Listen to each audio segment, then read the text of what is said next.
नमस्कार दोस्तों, स्वागत है आपका अपने चैनल टारगेट बीपीएससी टीआरई में।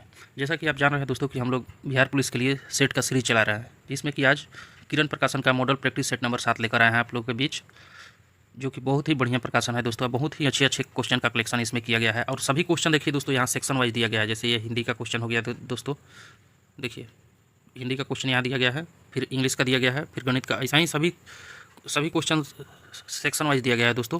तो अंत तक बने रहिएगा हमारे वीडियो में, और हमारे चैनल को पर अगर नए आए हैं तो सब्सक्राइब कर लीजिए, लाइक शेयर कर दीजिए अपने दोस्तों के साथ। तो चलिए बिना देरी किए आज का प्रैक्टिस सेट स्टार्ट करते हैं। तो आज के प्रैक्टिस सेट का पहला क्वेश्चन हिंदी सेक्शन से है दोस्तों। पहला क्वेश्चन कह रहा है दोस्तों कि निर्मल का विलोम शब्द दिए गए विकल्पों में से कौन सा है। तो निर्मल का विलोम शब्द देखना है दोस्तों कि कौन कौन है। तो ऑप्शन नंबर 1 कह रहा है दोस्तों कि अभद्र, दूसरा ऑप्शन कह रहा है विषम, तीसरा ऑप्शन है मलिन, चौथा ऑप्शन है कोमल। तो इसका सही हो जाएगा ऑप्शन नंबर 3 मलिन हो जाएगा दोस्तों निर्मल का। और अभद्र, इसका जो विलोम होगा भद्र हो जाएगा दोस्तों। अभद्र का क्या हो जाएगा दोस्तों, भद्र। विषम का सम हो जाता है और कोमल का कठोर हो जाता है दोस्तों। तो 1 नंबर क्वेश्चन देख लिए हम लोग दोस्तों। अगला क्वेश्चन देखते हैं 2 नंबर क्वेश्चन कह रहा है कि लोग बड़ी बड़ी गाड़ियाँ लेकर आ रहे थे, वाक्य का काल पहचानिए। कि कौन काल में ये क्वेश्चन कह रहा है। तो इसका सही आंसर हो जाएगा दोस्तों अपूर्ण भूतकाल। आ रहे थे लेकिन क्यों आए थे इसका निश्चित नहीं है, तो पूर्ण वाक्य नहीं है तो अपूर्ण हो जाएगा, और थे यानी बीता हुआ है तो भूतकाल में हो जाएगा। तो अगला क्वेश्चन 3 नंबर देखते हैं दोस्तों। 3 नंबर क्वेश्चन है कि दिए गए विकल्पों में से सही का चयन कर रिक्त स्थान को भरना है। वे दिन गए जब लोग मेहमान को देखकर अपने को धन्य समझते थे, यानी को हो जाएगा दोस्तों। ऑप्शन नंबर 1 सही हो जाएगा। चौथा क्वेश्चन को कह रहा है दोस्तों कि आग लगने पर कुआं खोदना, दिए गए विकल्पों में से लोकोक्ति का सही अर्थ बताए। यानी जब आग लगेगा तब चलेंगे कुआं खोदने, लोग ऐसे ही नहीं ऐसे कहता है। तो यानी कि इसका हो जाएगा ऑप्शन की विपत्ति आ जाने पर तुरंत समाधान खोजना। पहले से सतर्क रहना चाहिए दोस्तों, ऐसा नहीं कि आग लगेगा तो कुआं खोदना चाहिए पानी के लिए। यही विपत्ति, इसका सही आंसर क्या होता है, विपत्ति आ जाने पर समाधान खोजना। 5 नंबर क्वेश्चन कहता है दोस्तों कि निम्नलिखित वाक्यों में से शुद्ध वाक्य पहचानना है। 1 नंबर है जब तुम फ़ोन करोगे तो मैं आऊँगा, वह बहुत तेज़ तेज़ दौड़कर चला गया। फिर कहता है बुराई को बढ़ावा नहीं दो, देश के लिए उसके अपना सर्वत्र न्यौछावर कर दिया। तो इसका सही आंसर यही हो जाएगा दोस्तों, देश के लिए उसने अपना सर्वत्र न्यौछावर कर दिया। अगला क्वेश्चन देखते हैं दोस्तों। अब यही 5 क्वेश्चन हिंदी से था, हिंदी का सेक्शन खत्म हो गया है। अब इंग्लिश का पहला क्वेश्चन कह रहा है दोस्तों कि in the flowing question out of the 4 alternative choose the word which best expression meaning in the given word. यानी कि बेस्ट एक्सप्रेशन चुनना है। साइनो, तो एडवर्सिटी आंसर है क्वेश्चन है दोस्तों। एडवर्सिटी का साइनो यानी बेस्ट एक्सप्रेशन क्या होगा। तो एडवर्सिटी का पहले बेस्ट एक्सप्रेशन के लिए हमें हिंदी अर्थ जानना होगा इसका। तो इसका अर्थ होता है विपत्ति या दुर्भाग्य, विपत्ति या दुर्भाग्य। तो साइनो इसका मिसफॉर्चून हो जाएगा दोस्तों, मिसफॉर्चून। अभाग्य इसका भी हो जाता है। चांस समझ रहे हैं, जॉय माने खुशी होता है दोस्तों, कैपेसिटी माने क्षमता होता है दोस्तों। तो इसका सही आंसर हो जाएगा दोस्तों मिसफॉर्चून। अगला देखते हैं। अगला 7 नंबर क्वेश्चन कह रहा है कि opposite in the meaning to the given word, यानी कि अपोजिट N2 देखना है। तो टर्मिनेट का मतलब होता है दोस्तों समाप्त कर देना या ख़त्म कर देना किसी चीज़ को पूर्णतः, यानी समाप्त कर देना। तो इसका हो जाएगा कमेंस यानी आरंभ करना होता है दोस्तों। समाप्त करना का N2 हो जाएगा आरंभ करना। 8 नंबर करेक्टली स्पेड पूछ रहा है, तो किसका करेक्टली स्पेड क्विंटेसेंस 2 नंबर हो जाएगा दोस्तों। 9 नंबर देखिए इडियम फ्रेज पूछ रहा है दोस्तों, तो टू ईट ह्यूम्बल पाई। तो इसका सही आंसर हो जाएगा दोस्तों to eat under humiliating circumstance. 3 number answer हो जाएगा दोस्तों। अगला देखते हैं। 10 नंबर कह रहा है दोस्तों suitable for the given word, माने को कौन सूटेबल है।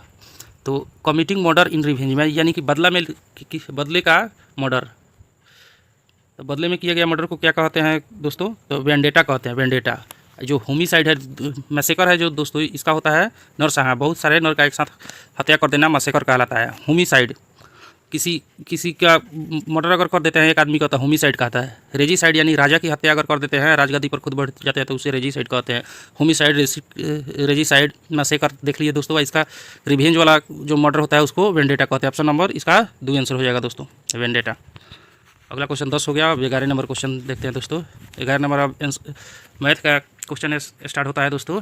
अगला सेक्शन मैथ का है, तो इसमें हम लोग सोल्यूशन नहीं करेंगे, इसका जल्दी आंसर बस दे देंगे। आप स्क्रॉल करते रहें, आप लोग इसको सोल्यूशन कर लीजिएगा, नहीं तो सभी सेट खत्म हो जाने पर एक साथ सबका मैथ का मैं सोल्यूशन डाल दूंगा या डिस्कस भी करा दूंगा आप लोग के साथ। तो 11 का आंसर 2 हो जाएगा दोस्तों। 12 का आंसर देख लेते हैं। तो 12 का आंसर 1 हो जाएगा दोस्तों 3। 13 नंबर क्वेश्चन देख लीजिए दोस्तों, 13 का आंसर 4 हो जाएगा दोस्तों 47। 14 नंबर क्वेश्चन देखते हैं दोस्तों, 14 का आंसर हमारा 4 हो जाएगा दोस्तों। 15 नंबर क्वेश्चन देख लेते हैं, 15 का आंसर भी हमारा 3 नंबर हो जाएगा दोस्तों 1/6। चलिए अब मैथ का सेक्शन खत्म हो गया। अब 16 से स्टार्ट हो जाता है SST सामाजिक विज्ञान दोस्तों। सामाजिक विज्ञान के क्वेश्चन अब देखते हैं।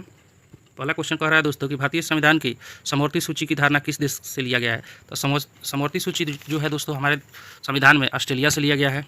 आसान क्वेश्चन है। अगर कह दे दोस्तों कि कनाडा से क्या लिया गया है, तो संघात्मक शासन व्यवस्था कनाडा से लिया गया है। और वहीं USA से, तो USA यानी कि अमेरिका से मूल अधिकार लिया गया है। न्यायिक प्रणाली, न्यायिक पुनरावलोकन, ये सब सुप्रीम कोर्ट अमेरिका से लिया गया है। अगला क्वेश्चन 17 नंबर देखते हैं दोस्तों। 17 नंबर क्वेश्चन कह रहा है कि सभी प्रकार के उत्पादों का बुनियादी उद्देश्य क्या है। तो यानी उत्पादन का बुनियादी उद्देश्य हमारा क्या होता है। तो ये सबसे पहले उत्पादों का बुनियादी उद्देश्य, ये उद्देश्य दिए थे कौन सा, एडम स्मिथ दिए थे। अर्थशास्त्र का क्वेश्चन है दोस्तों। तो इसका मुख्य उद्देश्य होता है मानवीय ज़रूरतों को पूरा करना। कोई भी चीज़ का उत्पादन करते हैं, जैसे कपड़ा ही बनाते हैं तो मानव का ज़रूरत है तो ही ना बनाते हैं, एडम स्मिथ ने दिया था। और मानवीय ज़रूरतों को पूरा करना उत्पादों का क्या होता है दोस्तों, बुनियादी उद्देश्य होता है। अगला क्वेश्चन देखते हैं 18 नंबर भी अर्थशास्त्र का ही क्वेश्चन है दोस्तों। मुद्रास्फीति किस कारण से होती है। बहुत बढ़िया क्वेश्चन है दोस्तों। मुद्रास्फीति यानी कि अपने मुद्रा की, कोई देश अपने मुद्रा यानी में अगर गिरावट करता है तो उसी को मुद्रास्फीति करते हैं। मुद्रास्फीति इसलिए किया जाता है दोस्तों व्यापार को बढ़ाने के लिए। तो यहाँ सही आंसर हो जाए व्यापार को बढ़ाने के लिए, यानी कि मुद्रापूर्ति में वृद्धि तथा उत्पादन में ह्रास। तब मुद्रापूर्ति में वृद्धि कैसे होगा दोस्तों, अगर व्यापार बढ़ेगा, हम अपने वस्तु को ज़्यादा से ज़्यादा बेच पाएंगे तो उसके बदले में मुद्रा हमें मिलेगा, तो मुद्रापूर्ति बढ़ेगा कि नहीं दोस्तों। तो वही मुद्रास्फीति किया जाता है मुद्रापूर्ति में वृद्धि करने के लिए। ऑप्शन नंबर 1 इसका आंसर हो जाएगा सही दोस्तों। और 19 नंबर क्वेश्चन देखते हैं। 19 नंबर क्वेश्चन कहता है कि पाटना एक प्रकार का मूल्य विभेद किस स्तर पर है। पाटना या डंपिंग भी इसे कहते हैं दोस्तों। इसका एक ही उद्देश्य होता है डंपिंग का दोस्तों, कि जो चीज़ हम खरीद रहे हैं कम दाम पर खरीदें और जो बेच रहे हैं यानी आयात वस्तुओं की कीमत कम हो और निर्यात का अधिक लगाएं, उसी को डंपिंग भी कहते हैं। पाटना उसी को कहते हैं दोस्तों। तो इसका सही आंसर हो जाएगा अंतर्राष्ट्रीय स्तर पर। यह अंतर्राष्ट्रीय स्तर पर देखा जाता है। अगला क्वेश्चन 20 नंबर कहता है दोस्तों कि पूर्ण प्रतिस्पर्धा के अंतर्गत किसी फर्म का संतुलन कब निर्धारित होता है। तो जब सीमांत आय और सीमांत लागत बराबर हो जाएगा तब मानते हैं कि पूर्ण प्रतिस्पर्धा है। पूर्ण प्रतिस्पर्धा का मतलब होता है दोस्तों कि बहुत अधिक खरीदार भी है, बहुत अधिक बेचने वाला भी है। अगर एक बेचने वाला होगा और ग्राहक बहुत होगा तो उसको एक अधिकार कहते हैं, मोनोपोली हो जाता है। उसको जो मर्जी जितना मर्जी उतना दाम में बेचेगा, क्योंकि उस दूसरा विकल्प ही नहीं है किसी के पास। तो वहीं मोनोपोली नहीं होना चाहिए। बाजार का नियम यही कहता है दोस्तों कि मोनोपोली नहीं होना चाहिए, बाजार में पूर्ण प्रतिस्पर्धा होना चाहिए। 21 नंबर क्वेश्चन कहता है दोस्तों कि किसी उद्यमी द्वारा विज्ञापन तथा जनसंपर्क पर किया गया खर्च उसके किस प्रकार के व्यय का हिस्सा है। देखिए, किसी उत्पादन तो हो गया, लेकिन जनसंपर्क यानी कि जैसे ऐड आता है, ऐड किसी भी चीज़ का ऐड चलता है, टूथपेस्ट का हो चाहे कोई भी चीज़ का है, तो ऐड जो चलता है वो जन यानी जनता को संपर्क करने के लिए, चाहे अपने प्रोडक्ट के बारे में बताने के लिए ही किया जाता है। या एडवर्टाइजमेंट पर जो भी खर्च होता है, तो इसका ये क्या होता है कि ना ही उत्पादन का लागत है और ना ही उसका उपभोग, जो वस्तु खरीद रहा है उपभोक्ता कर रहा है, या मध्यवर्ती उपभोग हो जाता है दोस्तों, बीच का हो जाता है, लेकिन इसका कॉस्ट लिया जाता है उपभोक्ता से। तो 3 नंबर हो जाएगा दोस्तों इसका आंसर। अगला क्वेश्चन 22 नंबर देखते हैं। 22 नंबर क्वेश्चन कह रहा है दोस्तों कि निम्नलिखित में से अध्यक्षात्मक यानी कि राष्ट्रपति वाली सरकार किस प्रकार से बनती है। तो राष्ट्रपति वाली सरकार बनती है दोस्तों कार्यकाल की निश्चित अवधि के लिए। सही बात है। 2 नंबर कहता है दोस्तों कि कार्यपालिका का विधानमंडल के सदस्यों के बीच कोई दोहराव नहीं होना चाहिए। ये भी सही है दोस्तों। 3 नंबर कहता है कि राष्ट्रपति का लोकमत द्वारा चुनाव, ये भी सही होता है, लोक के द्वारा ही चुनाव होता है। तो ऑप्शन नंबर 4 हो जाएगा दोस्तों। 22 देख लीजिए दोस्तों। अब 23 नंबर क्वेश्चन हम देखते हैं। 23 नंबर क्वेश्चन कह रहा है दोस्तों आपका कि निम्न में से कौन से शिलालेख चालुक्य सम्राट पुलकेशिन द्वितीय से संबंधित है। पुलकेशिन द्वितीय का जो ये एहुल अभिलेख जो है दोस्तों, पुलकेशिन द्वितीय के बारे में एहुल अभिलेख से जानकारी मिलता है। जो मास्की तथा गुर्जरा अभिलेख है, ऑप्शन नंबर 1 देखिए दोस्तों, मास्की तथा गुर्जरा, इससे अशोक के बारे में जानकारी मिलता है। हाथी गुम्फा जो अभिलेख है दोस्तों, 2 नंबर ऑप्शन हाथी गुम्फा, जो खारवेल, कलिंग नरेश खारवेल का है हाथी गुम्फा अभिलेख। अगला क्वेश्चन देखते हैं दोस्तों। 24 नंबर क्वेश्चन कह रहा है कि निम्न में से किसने मनसबदारी व्यवस्था का सूत्रपात किया था। मनसबदारी व्यवस्था जो शुरू किया था अकबर ही शुरू किए थे। आसान सा क्वेश्चन है दोस्तों। 25 नंबर क्वेश्चन देखिए, कहता है कि संविधान कि किस अनुच्छेद के अंतर्गत कोई भी व्यक्ति मूलभूत अधिकार के हनन के मामले में सीधे सुप्रीम कोर्ट जा सकता है? तो वो अनुच्छेद 32 होता है दोस्तों। 26 नंबर क्वेश्चन करता है गांधी जी की दांडी यात्रा निम्न में से किसका उदाहरण है? तो सीधी कार्रवाई का उदाहरण है। सीधी कार्रवाई हुआ था, जो दांडी मार्च था नमक कानून तोड़ने के लिए हुआ था दोस्तों। हुआ कब था? 12 मार्च 1930। आंसर हो जाएगा 12 मार्च 1930। अगला देखते हैं। 27 नंबर क्वेश्चन कहता है दोस्तों कि निम्न में से कौन सी उष्ण महासागरीय धारा है? उष्ण माने गर्म धारा है, तो गल्फ स्ट्रीम जो है गर्म धारा है। बाकी जो क्यूराई, लेब्राडोर, केनारी ये सब है ठंडी जलधारा है, ठंडी जलधारा है। अगला क्वेश्चन 28 का होता है दोस्तों कि निम्न में से कौन से शहरों तथा उनके साथ प्रतिष्ठानों से संबंधित व्यक्तियों के गलत जोड़े बनाए गए हैं? देखिए, तो पांडिचेरी के फ्रांसिस मार्टी ने स्थापना किया था, सही बात है दोस्तों। अहमदाबाद के अहमद शाह प्रथम, ये भी सही है। मद्रास के फ्रांसिस डे, ये भी सही है। कलकत्ता के रॉबर्ट क्लाइव, ये गलत है दोस्तों। कलकत्ता के होते हैं जॉर्ज चार्नॉक। क्या होता है दोस्तों? George Charnock. कलकत्ता के जॉर्ज चार्नॉक होता है दोस्तों, आप लोग याद रखिएगा। अगला क्वेश्चन देखते हैं 29 नंबर। 29 नंबर क्वेश्चन कहता है दोस्तों कि निम्नलिखित में से किस युद्ध में भारत में फ्रांसीसियों के भाग का निर्णय हुआ? फ्रांसीसियों के भाग का निर्णय हुआ वो वांडीवास की लड़ाई में हुआ था दोस्तों, जो कि कब हुआ था? 1760 ईस्वी में वांडीवास की लड़ाई। 30 नंबर क्वेश्चन कहता है दोस्तों कि भारतीय प्रायद्वीप की सबसे लंबी नदी कौन है? तो भारतीय प्रायद्वीप की सबसे लंबी नदी प्रायद्वीप अगर कह देगा दोस्तों तो गोदावरी हो जाएगा। और दक्षिण भारत की अगर कह देगा तो कावेरी हो जाएगा। ये क्या कहेगा दोस्तों? दक्षिण भारत की। दक्षिण भारत अगर कह दे, दक्षिण भारत की सबसे लंबी नदी तो कावेरी हो जाएगा। भारत की अगर कह दे, पूरे भारत की, तो गंगा नदी हो जाता है दोस्तों। इसका लंबाई है 2550 किलोमीटर। मोरेन कहाँ बनते हैं दोस्तों? 31 नंबर क्वेश्चन कहता है, बढ़िया क्वेश्चन है दोस्तों, मोरेन। तो इसका आंसर हो जाएगा हिमानी क्षेत्र में दोस्तों। हिमानी क्षेत्र में मोरेन बनता है। 3 नंबर आंसर हो जाएगा दोस्तों। 32 नंबर क्वेश्चन देखेंगे। 32 नंबर क्वेश्चन हमारा कहता है दोस्तों कि हिमालयी पर्वत श्रृंखला किसका उदाहरण है? तो हिमालयी पर्वत श्रृंखला जो है दोस्तों, हिमालय जो हम जान रहे हैं, बलित पर्वत का उदाहरण है। ऑप्शन नंबर 4 आंसर हो जाएगा दोस्तों। फिर से आप लोग से हम रिक्वेस्ट करना चाहेंगे कि बहुत मेहनत से आप लोगों के लिए कंटेंट हम बना पाते हैं, तो आप लोग हमारे चैनल को कम सब्सक्राइब कर लीजिए और कम से कम एक ग्रुप में ज़रूर शेयर कर दीजिए, ताकि हमें इससे मोटिवेशन मिले, और सपोर्ट कीजिए हमारे चैनल को दोस्तों।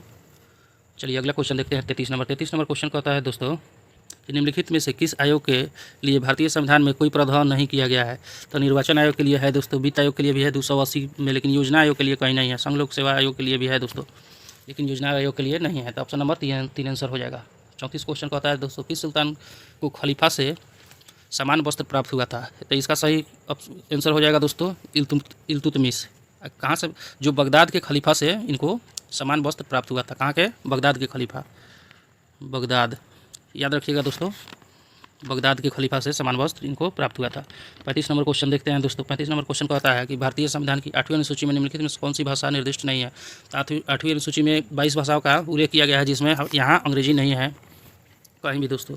36 नंबर आप क्वेश्चन देखेंगे दोस्तों। 36 नंबर क्वेश्चन कहता है कि कलिंग के विरुद्ध अशोक के अभियान की जानकारी का मुख्य स्रोत निम्नलिखित में से क्या है? तो ये मिलता है दोस्तों अशोक के शिलालेख 8वां, 14 शिलालेख है, जिसमें 8वां शिलालेख में क्या मिलता है दोस्तों? कलिंग के विरुद्ध अशोक के अभियान की जानकारी। 37 नंबर क्वेश्चन कहता है दोस्तों कि संयुक्त राष्ट्र संघ की स्थापना कब हुई थी? बहुत बढ़िया क्वेश्चन, बार बार पूछने वाला क्वेश्चन है दोस्तों, याद रखिएगा। तो संयुक्त राष्ट्र संघ की स्थापना जो हुई थी दोस्तों की 24 अक्टूबर 1945, इसका सही आंसर। 1945 कब हुआ था दोस्तों? 24 अक्टूबर। अगला क्वेश्चन देखते हैं दोस्तों। 38 नंबर क्वेश्चन कहता है दोस्तों भारत के 7 पड़ोसी देश कौन कौन से हैं? तो आसान सा क्वेश्चन है दोस्तों। 7 पड़ोसी देश यही हो जाते हैं, पाकिस्तान, अफगानिस्तान, नेपाल, चीन, भूटान, म्यांमार, बांग्लादेश। अगला क्वेश्चन देखते हैं दोस्तों। 38 नंबर दोस्तों, अगर हमारा कंटेंट आपको पसंद आ रहा है तो लाइक शेयर सब्सक्राइब जरूर कीजिएगा। 38 देख लिए दोस्तों। 39 देखेंगे अब। 39 नंबर क्वेश्चन कहता है दोस्तों कि भारत में राशन प्रणाली कब शुरू की गई थी? तो भारत में राशन प्रणाली सबसे पहले 1940 में के दशक में शुरू किया गया था दोस्तों। अब क्यों शुरू किया गया था दोस्तों? 1940 में जो बंगाल में अकाल पड़ा था, वहीं पर सबसे पहले राशन दिया गया था वहाँ के लोगों को जीने के लिए, खाने के लिए। अगला क्वेश्चन देखते हैं। 40 नंबर दोस्तों। 40 नंबर कहता है दोस्तों कि निर्वाचन आयोग का निम्नलिखित में से कौन सा कार्य नहीं है? निर्वाचन आयोग यानी कौन इसमें से उसका कार्य नहीं है? तो इसका सही आंसर हो जाएगा 3 नंबर दोस्तों कि किसी संसद सदस्य की मान्यता अपने विचार से रद्द कर दे। अपने विचार से वो रद्द नहीं कर सकता है। 41 नंबर क्वेश्चन देखेंगे अब दोस्तों। पानीपत की तीसरी लड़ाई निम्नलिखित में से किसके बीच लड़ी गई थी? इसका मराठा साम्राज्य और दुरानी साम्राज्य के बीच लड़ा गया था दोस्तों।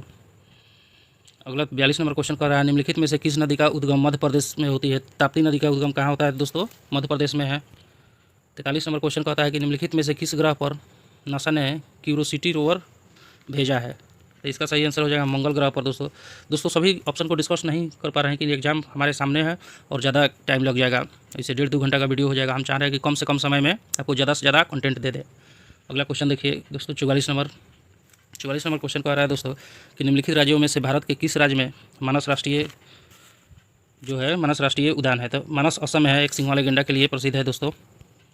अगला क्वेश्चन 45 कह रहा है, किस अधिनियम को मॉन्टेग्यू चेम्सफोर्ड सुधार के नाम से भी जाना जाता है? तो भारत शासन अधिनियम 1919 को मॉन्टेग्यू सुधार अधिनियम भी कहा जाता है। 46 नंबर क्वेश्चन होगा, प्रथम लोकसभा का गठन कब हुआ था? 1952 में सबसे पहले लोकसभा का गठन हुआ था दोस्तों, 1952। ऑप्शन नंबर 3 आंसर हो जाएगा। 47 नंबर क्वेश्चन देखेंगे दोस्तों। 47 नंबर क्वेश्चन कह रहा है कि लाला लाजपत राय निम्नलिखित में से किस बैंक के संस्थापक थे? बहुत बढ़िया क्वेश्चन, पिछला सेट में भी आ चुका है।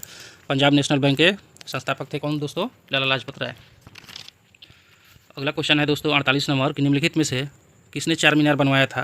तो कुली कुतुब शाह हैं, चार मीनार जो हैदराबाद में है दोस्तों, कुली कुतुब शाह बनवाए थे।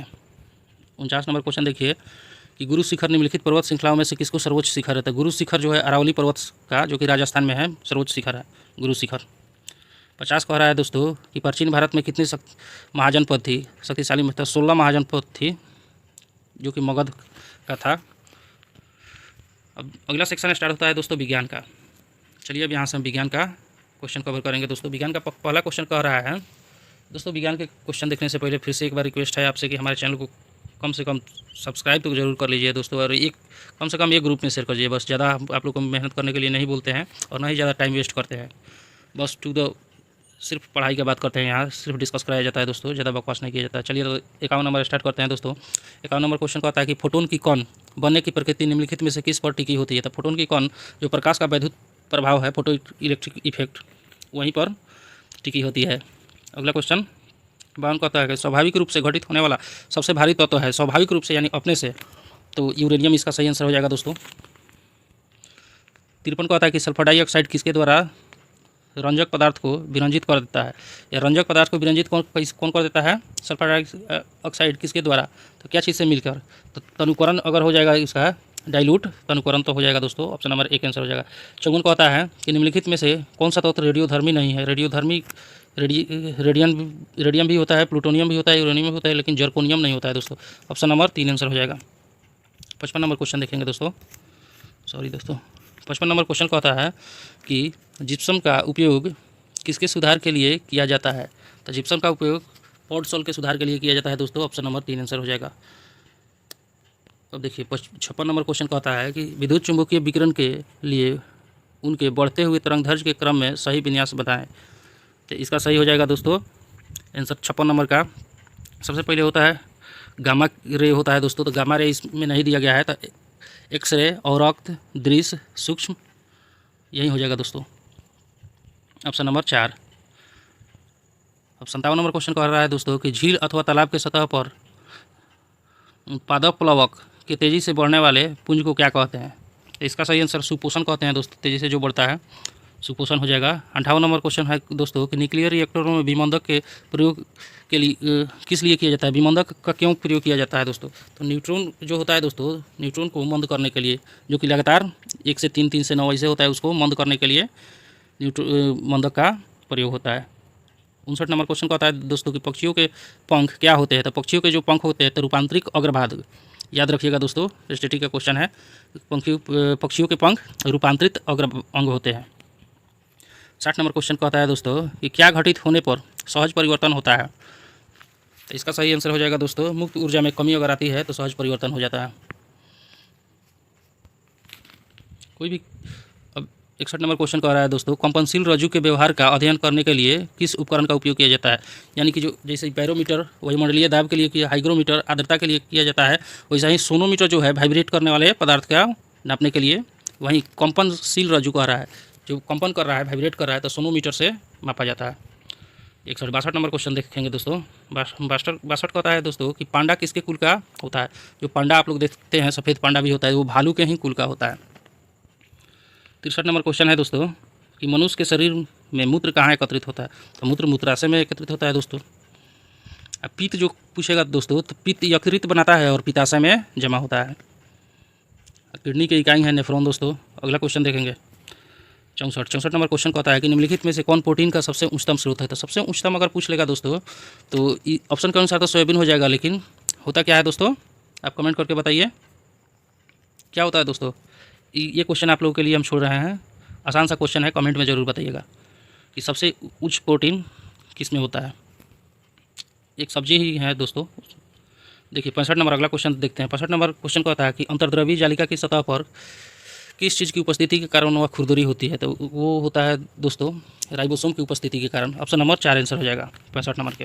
अगला क्वेश्चन देखते हैं 66 नंबर दोस्तों। 66 नंबर क्वेश्चन कह रहा है कि शीत निद्रा के दौरान मेढक निम्नलिखित में से किसमें शोषण करता है। तो सबसे पहले हम जान लें दोस्तों कि मेढक जो है सांस तीन चीज़ से ले सकता है। अपने नाक से भी लेता है, त्वचा से भी लेता है और गलफड़ा से भी, मछली जैसा गलफड़ा से भी होता है। तो अगर शीत निद्रा में एकदम सोया हुआ रहता है दोस्तों तो क्या चीज़ से लेता है, त्वचा से लेता है। पानी में रहता है तो गलफड़ा से लेता है, पानी के बाहर रहता है तो नाक से हम लोग के जैसा लेता है दोस्तों। 66 हो गया दोस्तों। अब 67 नंबर क्वेश्चन देखेंगे। 67 नंबर क्वेश्चन कह रहा है क्रिया तथा प्रतिक्रिया क्या होता है। क्रिया तथा प्रतिक्रिया एकदम बराबर होता है, जितना क्रिया होगा उसके अपोजिट होता है, लेकिन उतना ही बराबर प्रतिक्रिया होता है। अगला क्वेश्चन 68 कह रहा है दोस्तों कि एक अनुप्रस्थ तरंग के एक शिखा तथा एक अनुगामी गर्त के बीच की दूरी कितनी होती है। बहुत बढ़िया क्वेश्चन है दोस्तों, समझने वाला। जैसे ये तरंग दैर्घ्य हम बना रहे हैं, एक अनुप्रस्थ तरंग का एक, जैसे ये शिखा हो गया और एक गर्त हो गया, ऐसे चलता है तरंग दोस्तों। तो इसी को कहते हैं, जो शिखा कह रहा है शिखर को ही शिखा बोला है दोस्तों। शिखा तथा एक अनुगामी गर्त, यहाँ एक शिखर और एक गर्त, ये दोनों के बीच की दूरी यहीं पूछ रहा है दोस्तों। मान लीजिए एक, तो क्या होगा, तो दो शिखर या दो गर्तों के बीच की दूरी को हम क्या कहते हैं, तरंग दैर्घ्य कहते हैं दोस्तों। और ये दोनों क्या हो जाएगा, तरंग दैर्घ्य का आधा हो जाएगा दोस्तों। अगला क्वेश्चन देखते हैं 69 नंबर क्वेश्चन कहता है निम्नलिखित में से किस एक की इकाई मैक्सवेल है। तो चुंबकीय फ्लक्स की ऊंचाई इकाई क्या होता है दोस्तों, मैक्सवेल होता है। 70 नंबर क्वेश्चन देखेंगे दोस्तों। अब 70 नंबर क्वेश्चन कहता है कि अम्लराज यानी एक्वारेजिया में किन दो अम्लों को 1:3 के अनुपात में मिलाया जाता है। बहुत बढ़िया क्वेश्चन दोस्तों। अम्लराज किसे कहते हैं, अम्लराज इसमें एक्वारेजिया में सोना घुल जाता है दोस्तों। सोनार की दुकान पर यहीं जैसे लोग बोलता है कि सोना झाड़ लिया मेरा, चाहे वो लोग घुला देते हैं इसमें सोना को, उसमें सोना रख लेंगे तो थोड़ा सा ऊपर का सोना क्या होता है, घुल जाता है दोस्तों, इसलिए सोना में कमी आ जाती है। तो अम्लराज ही रखा रहता है सोनार की दुकान पर लिक्विड में। तो 1:3 के रूप में उसमें क्या HCl तथा HNO3 मिलाया रहता है, इसको अम्लराज। अब क्वेश्चन पूछ लेता है कि सोना निम्नलिखित में से किसमें घुलनशील है। तो HCl और HNO3 में, वो भी 1:3 के अनुपात में रहेगा तो ही। अगला क्वेश्चन रासायनिक सामान्य ज्ञान स्ट्रेटेजी के स्टार्ट होता है दोस्तों। तो 71 नंबर क्वेश्चन कहता है कि निम्नलिखित में से किसने 1944 में गांधी योजना दी थी। बहुत बढ़िया दोस्तों, बिल्कुल नया क्वेश्चन है, इसलिए कहते हैं कि अंत तक देखिए, बहुत बढ़िया क्वेश्चन का कलेक्शन किया गया है। तो 71 नंबर क्वेश्चन कहता है निम्नलिखित में से किसने 1944 में गांधी योजना दी थी। तो SN अग्रवाल दिए थे। ऑप्शन नंबर 2 आंसर हो जाएगा दोस्तों। अगला क्वेश्चन में देखते हैं दोस्तों। अगला क्वेश्चन 72 नंबर है दोस्तों। 72 नंबर क्वेश्चन कहता है, देखिए 72 नंबर क्वेश्चन कहता है कि निम्नलिखित में से संविधान मसौदे समिति के अध्यक्ष कौन थे। बहुत बढ़िया क्वेश्चन, यानी कि संविधान बन रहा था उस समय, मसौदा समिति के अध्यक्ष किन्हें बनाया गया था। तो डॉक्टर भीमराव अम्बेडकर क्या थे, मसौदा समिति के अध्यक्ष थे। अगला क्वेश्चन 73 देखते हैं दोस्तों। 73 कहता है कि निम्नलिखित में से अनुच्छेद 21 में कौन सा अधिकार दिया गया है। अनुच्छेद 21 जो है दोस्तों प्राण एवं दैहिक स्वतंत्रता है, यानी कि जीने का अधिकार देता है। तो ऑप्शन नंबर जीवित रहने का अधिकार आर्टिकल 21 बताता है। ऑप्शन नंबर 4 आंसर हो जाएगा दोस्तों। अगला क्वेश्चन 74 देखते हैं। 74 नंबर क्वेश्चन कहता है प्रसिद्ध कविता सरफरोशी की तमन्ना अब हमारे दिल में है जो निम्नलिखित में से किसने लिखा था। बहुत बढ़िया क्वेश्चन है 74 नंबर, ये बिल्कुल नया क्वेश्चन है दोस्तों। तो जो बिस्मिल्लाह असीमादानी जो थे, असीमादानी दोस्तों यहीं लिखे थे। ये कहाँ के थे, पटना के रहने वाले थे। बिहार स्पेशल का ही क्वेश्चन समझ लीजिए इसको। पटना का उर्दू में इसे लिखे थे दोस्तों, सरफरोशी की तमन्ना उर्दू में लिखे थे और कहाँ के रहने वाले थे, पटना के।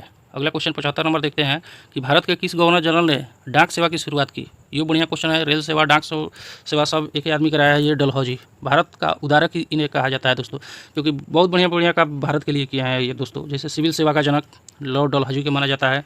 रेलवे कौन चालू किया, डलहौजी के काल में ही। टेलीग्राफ सेवा कब, डलहौजी के काल में ही शुरू हुआ दोस्तों। जो शिक्षा नीति बना, वुड डिस्पैच का नियम जिसे कहते हैं, डलहौजी ही लाए थे। भारतीयों के लिए बहुत बढ़िया काम ये डलहौजी किए हैं, बावजूद एक अंग्रेज रहते हुए ही। चलिए 75 नंबर, इसलिए इन्हें भारत का उदारक कहा जाता है।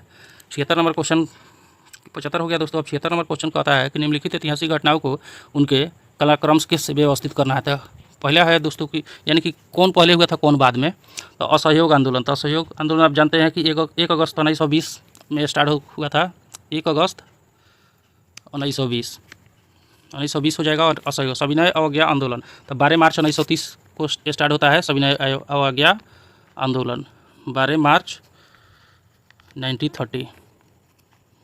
अगला देख लेते हैं दोस्तों क्या है ऑप्शन में। अगला ऑप्शन है चौरी चौरा। चौरी चौरा स्टार्ट होता है दोस्तों 5 फरवरी 1922 में। तो सबसे पहले 1920 वाला हो जाएगा दोस्तों सविनय, सॉरी दोस्तों कहाँ गया, हाँ असहयोग आंदोलन पहले 1 हो जाएगा, फिर 3 हो जाएगा दोस्तों चौरी चौरा, फिर 2 होगा, 1 3 2। देख लेते हैं ऑप्शन में दोस्तों कहाँ है 1 3 2। देखिए 1 3 2 यहीं 2 नंबर में है, यही आंसर हो जाएगा दोस्तों। 77 नंबर क्वेश्चन कहता है कि निम्नलिखित में से किस देश में कालाहारी मरुस्थल है। कालाहारी बोत्सवाना में है दोस्तों, भारत में आप जान रहे हैं। थार मरुस्थल भारत में है। 78 में ग्रेट बैरियर रीफ कहाँ स्थित है। ग्रेट बैरियर रीफ ऑस्ट्रेलिया में है दोस्तों। आसान सा क्वेश्चन है। अब 79 क्वेश्चन देखेंगे दोस्तों। 79 नंबर क्वेश्चन कह रहा है दोस्तों कि निम्नलिखित में से डॉग फिश का आवास कहाँ है। डॉग फिश कहाँ रहता है दोस्तों, तो बहुत आसान सा क्वेश्चन है, समुद्र में रहता है दोस्तों डॉग फिश।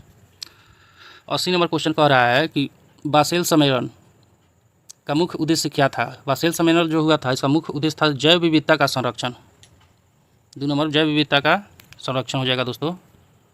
81 नंबर क्वेश्चन फिर कह रहा है दोस्तों कि फ्रीडम इन एक्जाइल एगो पुस्तक है, इसके लेखक कौन है, तो दलाई लामा है फ्रीडम इन एक्जाइल के लेखक।